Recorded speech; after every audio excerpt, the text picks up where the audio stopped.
bring out some other friends. I was wondering if you could just talk a little bit about the origins of Prometheus. When did this story start for you? It's been a long time since I've done science fiction, and which didn't mean I wasn't trying, but I couldn't come across anything that I thought was that was of interest to me. And I kept thinking about the very first experiences I had, which, you know, Alien and Blade Runner, and I thought there was a genesis of a very small idea that hadn't really been examined. So I think in the press in recent months it's been talked about as having the DNA of Alien, which is a perfectly good description. But once we met and we evolved in the storytelling process, and the experience with Damon across a table, which is really where all the work is done, is 6 weeks of that, of talking. The story just started to evolve and take off into another universe, and I think that's what we managed to pull off very successfully. And if we're lucky, maybe there'll be a second part to all of this, because the film does leave you with some really nice, big, open questions. So, speaking of open questions, there is this, and you just referred to it, sort of ongoing question in everybody's mind as to, is this an original film? Is it something else? And up until now, we've had to kind of play this little game, but now we're starting to show some stuff. So is there anything that you would like to show now to this audience here for perhaps the first time, so that they could have something more to talk about as opposed to asking us what the movie is?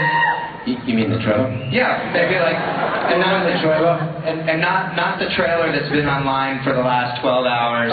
The actual bona fide, first official 2.5 minute long trailer of Prometheus. If you guys will please put on your glasses, we're going to show that to you now. Right on. Thanks for watching. If you guys have any questions, our time is short, so I'm assured that someone backstage is monitoring Twitter, #Prometheus. Any questions for the panel? And without further ado, let's bring out some of the wonderful actors in the movie. Who do we have with us here today, Ridley? We have Charlize and we have Michael Fassbender.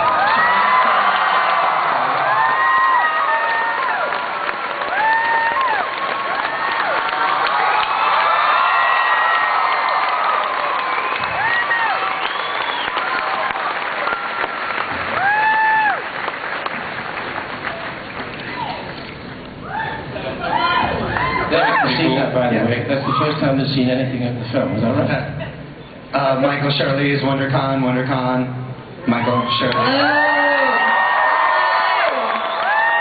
Everybody, if you see Michael later today, wish him a happy St. Patrick's Day. He is... Happy St. Patrick's Day! Yeah. Can you guys talk a little bit about how you got involved in the movie? Obviously, you're just going through your lives and one day your phone rings. What was your entree into Prometheus? We were exchanging emails. I was in Malaysia during monsoon season, and Ridley said, I think you're available, do you want to read this? You have 2 hours to read it, and then it will implode on itself. And I couldn't find any reception because it was monsoon. So I climbed onto a hilltop under a tarp and like read it in 2 hours and said, I don't even think I finished it. I was like, of course, I'll do this. Are you kidding me? And Michael, what about you? Same thing, minus Malaysia and the monsoon. I was at home in my flat in London, and there was a man with a gun to my head, and I had 2 hours to read the script. I'm a slow reader, so I was sweating. It was, and I just like, it was, each page, there was something new and there was something unexplained. I mean, it was just really, you could never put your finger on anything. It's almost like a fish keeps slipping out of your hand. Or, it was such an intelligent piece of writing, I thought, and then, of course, with the master at the helm, it was just, an amazing opportunity, and I'm so grateful. We had a lot of fun making it, and hopefully it's going to do you proud, all the fans out there, because, you know, as I said, that's the first time I saw it. It looks pretty amazing. I know Ridley and I have I just wanted to say Ridley and I, like we're friends. We've experienced a certain degree of, you know, people asking us, not just at events like these, but our friends and our family and our loved ones, what is this thing that you're working on? What is this, what is Prometheus? What do you say to them? It's like the closest we're ever going to get to feeling like CIA spies, like where you can't share with your loved ones what you're actually doing. I told them it was a romantic comedy. They're going to be shocked. You're just a guy looking for a girl to say I love you. Yeah. You know, I'm just trying to find love in all the wrong places.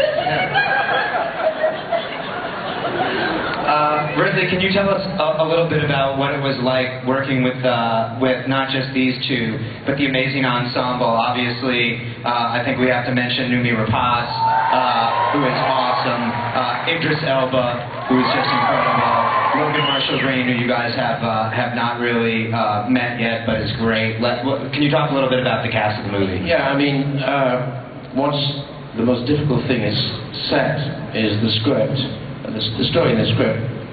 Thanks to this gentleman, right? Give him a hand! Yeah. God! We all know it will be my fault if the movie sucks, so thank you. Very well played.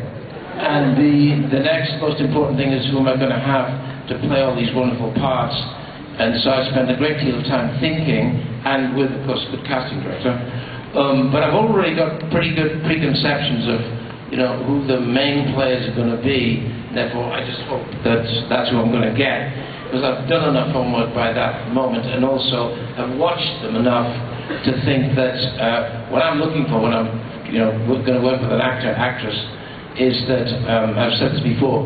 I rarely talk about the screenplay initially. I spend a couple of hours just talking to them as a person, and trying to get them to open up and evolve themselves. Because then I now know who they are as a person as best I can in the 2-hour process. Because I'm always looking for someone who actually is going to be a good partner with me in the process of making the movie. Because that's how I like to do it. I like it. Whatever I do, whenever I work in a film, I try to make it always an ensemble. Because that way you get better work, you get interaction on and off camera, and it just makes for better performances.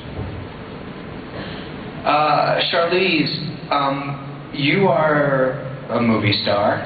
I'm also gonna pretend like we're friends. When you get an opportunity to be in an ensemble like this, when you, as opposed to having to carry an entire movie on your own, is that a relief? How is that different? Yeah, you know, I think even when you are if you are the lead, you can't think that way, because I think there's no room for that kind of thought. It kind of muddles what you were supposed to do, and I think can kind of throw you off the track that you need to stay on just in order to tell a good story. And I think when you start thinking about things that you can't really control, and I will say though, I love being around actors, and I think that's when I'm at my best. I think there was something about this cast that really was a driving force for me to want to do it. And yeah, everyone but Michael Fassbender was really great, I have to say. Speaking of Michael Fassbender, you play we call him a cybernetic individual, an android. I call him a robot. A robot named David. What's it like to play a robot? So you're a human who's playing a robot who's pretending to be a human. Is that fun? Is it more complicated? Can you just talk about that a little bit? Well, they kind of neutralize each other out, so in the end you just sort of play it straight. No, I mean the thing, you know, we discussed it wasn't like it was going to be a reveal of any sort. We were going to get the sort of, the fact that David is a robot is revealed early in the film. And then, you know, it was just again the wonderful hints that Ridley sort of put my way before we started. He was like, take a look at The Servant film with Dirk Bogarde and various other things. And so the idea that he was a butler type character, that he's there to sort of service the aircraft and the crew on it. And then I sort of thought, well, what sort of physicality I'm going to find there. For some reason I thought of Greg Louganis. I don't know, early on I thought of this guy. I always remembered him when I was younger, and I'd sort of see him sort of, just the way he walked before he sort of dive off the sort of diving board or high block or whatever, and I always thought there was something very funny about it to begin with, and also there was the real economy of movement, and I thought that would lend quite well to David. And then I just really wanted to have as much fun as possible with the character, and then also the question of like, okay, how much of a programming will start to program itself? So you have this robot who is supposed to respond and interact with human beings and be able to sort of understand human beings. Would that start to manifest itself in other forms? Would he start to develop his own personality traits, and ego, insecurities, all the fun human stuff? And then it was just a sort of playing around with that really, and seeing sort of how much for the audience when they're watching him, they're like, is this guy taking the piss, or is he for real? So that was kind of what we were playing with, I think. Do robots piss? They do, but only to make humans feel more comfortable around them. Yeah. Good answer. Ridley, can you? This is you shot this movie in 3D. It's not a conversion. You shot it in 3D. This is the first time you've done a movie in that format. What was it like, and are you happy with the way it turned out? It's absolutely beautiful. I mean, seeing some of it up there. But it's also a great cinematographer. I was working with Darius Wolski that I had a great time with, and he was a very nice partnership in the whole process. And because I tend to come from the visual side anyway in my career, that I always got the actors last, and actors always used to complain about. I never talked to them initially. In fact, the very first day, they were all complaining. I never actually talked to them. 20 years on, I said, that's how I wanted it. Okay. I wanted them to feel insecure, but actually I was scared to death of talking to them. So Darius was a great partner, and the film looks marvelous, yeah. But that said, I should also mention all the departments that go into the making of a film like this, which is, Arthur Max, who's a great production designer, as Jackie Yates, costume, all the special effects people involved in that, and the whole shebang, a very talented group of people. So it looks absolutely beautiful. Awesome. Do we have the Twitter questions yet? You're still working on them? Okay, I'll just tap dance a little while longer. There they are. Thanks so much. We're getting questions on Twitter. Have you heard of it? It's one of those things on the internets, from what I understand. This is from @NickWilliams4. Within the sci-fi horror genre, do the advances in CG affect how you work, Ridley? So the idea that when you made, obviously, the original film, now you can do all the stuff in CG. Do you? Is it tempting? How do you shoot the movie? The original Alien was a very tall guy. I'd never seen a basketball height person before 30 years ago, who was standing in a pub in Soho called Bellagio. He was, I think, 7'6" or 7'7", and I was too embarrassed to go over there and said, "You want to be in movies?" So I sent somebody else over to go and said, "You want to be in this movie?" And he looked at me like I was very strange. But he ended up being the guy in the rubber suit, because there's no other way of doing that then. It's a man in a rubber suit. And the big engineering job was, how the hell do I put that head on him without breaking his neck? Because it doesn't matter how lightweight you make that box, it's still heavy. Digitally today, you can do pretty much anything you want. That said, it's not cheaper, it's more expensive. It's more elongated. And what I've learned from this film, because I'll certainly do another science fiction film as soon as possible, because it was really refreshing. It's great. I've learned about digital animation. The more you digitally animate initially, you get a cost back down, and more than that, you can see exactly how it's going to play out. Digitally, you can do anything you want. But in a funny kind of way, that makes the challenge even more difficult, because it's like saying we're almost action filmed out, we're almost science fiction filmed out, and yet we still keep going. So one of the biggest, most trickiest things of all, the most baseline question is, how original are you going to be? Otherwise it's just more of the same. So that's the challenge. This next question is from @Stuart Gardner. I'll direct it to you, Michael.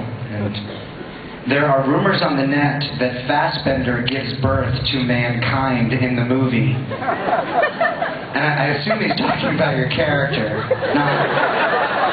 Because I would see that movie. Are these rumors true?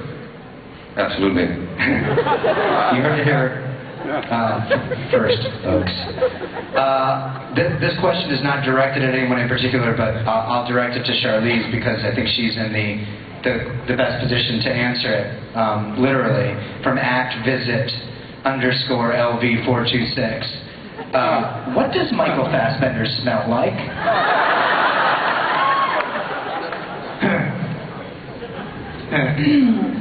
He has it's a combination of musk and chilies. Sometimes mixed in with a little mint. Yeah. I wrote down whiskey, vanilla, a hint of freshly mown grass, and childhood pain. So I like your answer better. This is from @DonnieOSay for Sir Ridley. We just love to say Sir Ridley, by the way, over here. And Ridley brought his sword today. It's backstage, so he didn't bring it on the stage. Was it any way difficult returning to a genre that you hadn't worked in since the early 80s or in the late 70s? No, I mean, I think us four of us sitting here on stage are just damn lucky to be doing the profession we do.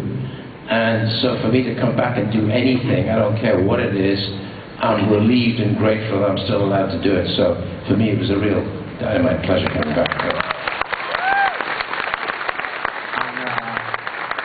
On behalf of all the fanboys and fangirls here, we're enormously appreciative that you have, sir. So, sincerely. Should we maybe show the trailer again, just in case? Because there's some stuff in there. There's like some very short shots. Michael and I wanted to just act it out. Play the... Oh my God. Play all the parts? That's awesome. Yeah. Someone's gonna do that. Hey, we've never wrong. I wish that we had a human beatbox right now who could come up and just do all the sound effects, but the actual trailer, if you guys, would you like to see it just one more time? Just once more? Are we cool with that? Okay, let's dim the lights, put on your glasses, and we'll show it one more time, and then we will be back. Okay. Thank you so much for coming out. I want to tell you, if on your smartphone or mobile phone, if you enter ** movie, if you call it, you will have access to some fun stuff. You are supposed to be the first ones to see this trailer that leaked out about 12 hours ago, but you should still text at *66843 ** movie, because it will be the gift that keeps on giving. There's still a couple of cool things, all of the TED Talk, to show you coming up shortly. So we really thank you for your interest in the movie, and thanks for coming out to Wondercon. We really appreciate your interest. Thanks.